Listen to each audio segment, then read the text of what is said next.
CMHO के खिलाफ लोकायुक्त में भ्रष्टाचार का केस दर्ज हो गया है।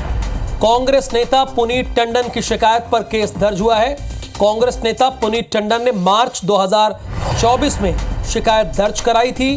बाइक ऑटो के नंबर पर रजिस्टर्ड गाड़ी को टैक्सी कोटे में बताकर बिलों के पेमेंट करने का आरोप है। गाड़ी को स्वास्थ्य विभाग में कार के नाम पर अटैच करना बताया गया था। लोकायुक्त की शुरुआती जांच में सीएमएचओ पर जो आरोप लगे वो सही पाए गए। यानी आरोप, अगर ऐसे भ्रष्टाचारी सीएमएचओ जिले में रहेंगे तो उस जिले का स्वास्थ्य का क्या होगा।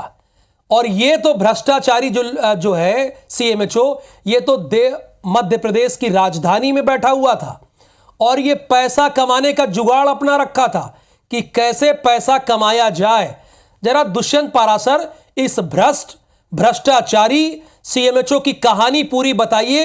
ये करता क्या था, पैसे कैसे जुगाड़ करता था? क्योंकि लाखों रुपए के ऊपर सैलरी तो इसको सरकार दे ही रही है, लेकिन ये और जुगाड़ कैसे कर रहा था पैसा कमाने का, वो बताइए जरा आप।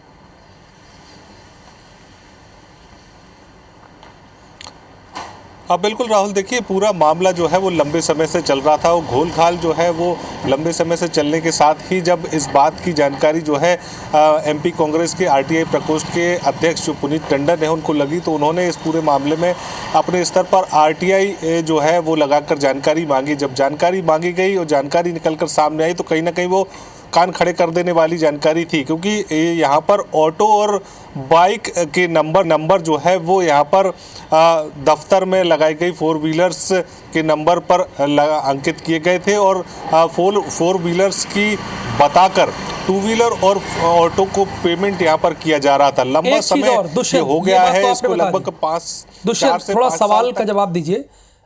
ये पता चला है कि कितनी गाड़ियां लगाई गई थी ऐसे बाइक और ऑटो के जो यहाँ पे अटैच की थी, कितनी संख्या होगी लगभग?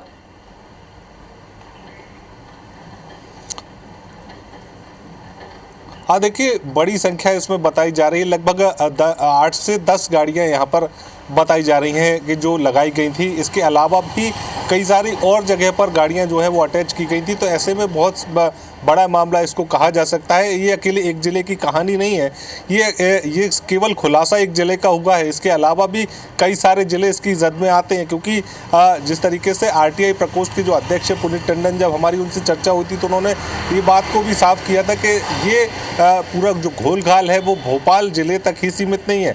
इसके अलावा भोपाल के अलावा भी बहुत सारे ऐसे ज़िले हैं जहाँ पर इस तरीके के कारनामे जो है वो अंजाम दिए जा रहे हैं। आरटीआई के तहत उन्होंने जानकारी बहुत सारे जिलों से निकाली भी है। वो तो ठीक है। ये जो भ्रष्टाचारी सीएमएचओ है ये भोपाल में कितने दिनों से है?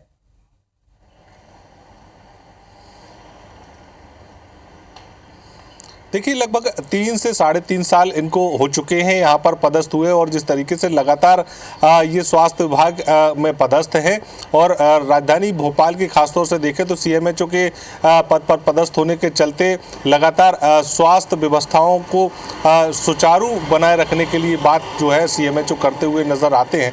लेकिन जब इस मामले का खुलासा हुआ है तो अभी तक फिलहाल उनकी तरफ से कोई भी बयान इस पूरे मामले को लेकर नहीं आया है।